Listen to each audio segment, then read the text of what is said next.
আসসালামু আলাইকুম বন্ধুরা। আজকে যাব ধোজি। এটা মাদারীপুর জেলার ডাসার থানায় অবস্থিত।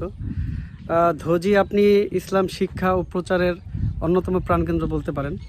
আমার মনে আছে ছোটোবেলায় ধোজিতে একটা বাৎসরিক ওয়াজ হয়, সব সময় এখনও হয়।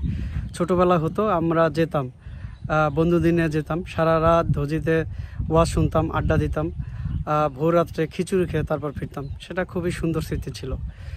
ধোজিকে আপনি একটা মানবিক গ্রামও বলতে পারেন। আপনি ধোজিতে একটা এতিমখানা আছে, আপনি একটা খেয়াল করবেন যে এতিমখানা আসলে সব এলাকায় থাকে না। সেই হিসাবে ধোজিকে আপনি একটা মানবিক গ্রামই বলতে পারেন।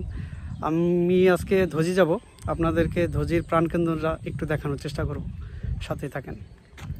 ধোজি যেতে হলে আপনাকে গোপালপুর বাজার থেকে যে পশ্চিম দিকে রোডটা গিয়েছে সেটা ধরে আগাতে হবে।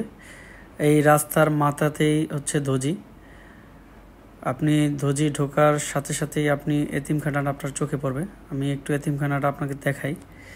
এখানে এতিমখানার পাশাপাশি একটি নুরানি মাদ্রাসা আছে।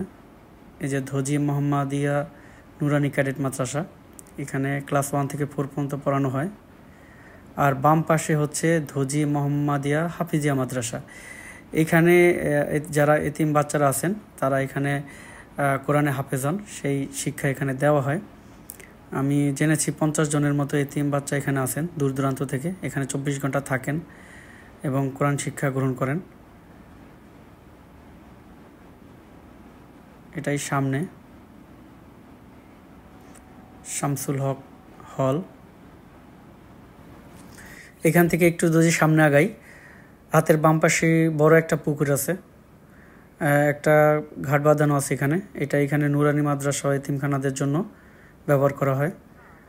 আর যদি একটু সামনে আগালে আর একটা শান বাঁধানো ঘাট দেখা যায়, খুবই সুন্দর ঘাট। এখানে উজু করা হয়, গোসল করা হয়।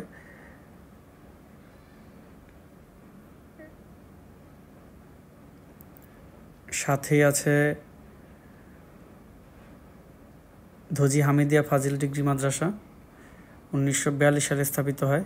এই মাদ্রাসা বেশ নামকরা।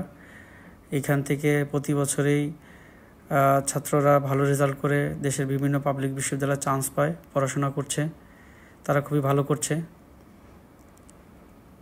এটা ধোজি জামে মসজিদ, দারুসালাম জামে মসজিদ। সামনেই বড় একটা মাঠ আছে, খুবই ভালো লাগে দেখতে। মাঠ থেকে যদি একটু সামনে আগাই তাহলে ধোজি হামিদিয়া ফাজিল ডিগ্রি মাদ্রাসা আরেকটা বিল্ডিং। এখানে আমরা একটু বিল্ডিংয়ের ভিতরে যাব, দেখব।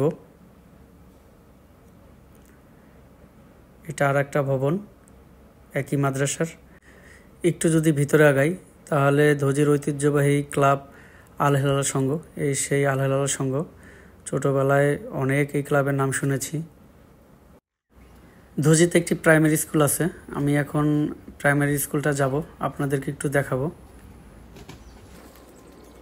এই যে প্রাইমারি স্কুলে ঢোকার রাস্তাটা খুবই সুন্দর, দারুণ একটা গ্রামীণ পরিবেশ। আজকে বৃষ্টি হয়েছে, প্রচুর বৃষ্টি হয়েছে, দেখেই বোঝা যাচ্ছে। এটা পুরাতন ভবন প্রাইমারি স্কুলের। পাশেই আর একটা ভবন আছে, এই যে 10 নং ধোজি সরকারি প্রাথমিক বিদ্যালয়।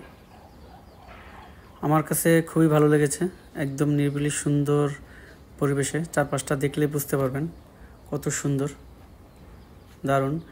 তবে যেহেতু শিশু শ্রেণী আছে এখানে, সামনে খাল খোলামেলা থাকায় আমার একটু শঙ্কা লাগলো। আমার মনে হয় যদি একটু বেড়া দেওয়া যেত তাহলে ভালো লাগতো, কারণ অনেক ছাত্রই আছে যারা সাঁতার জানে না, তাদের জন্য একটু রিস্কি হয়ে যায়। এছাড়া দারুণ লেগেছে, আমার কাছে খুবই ভালো লেগেছে। আজকের ভিডিও এখানেই শেষ করব। ভালো থাকবেন সবাই, অন্য কোনো নতুন ভিডিওতে আবার দেখা হবে। আল্লাহ হাফেজ।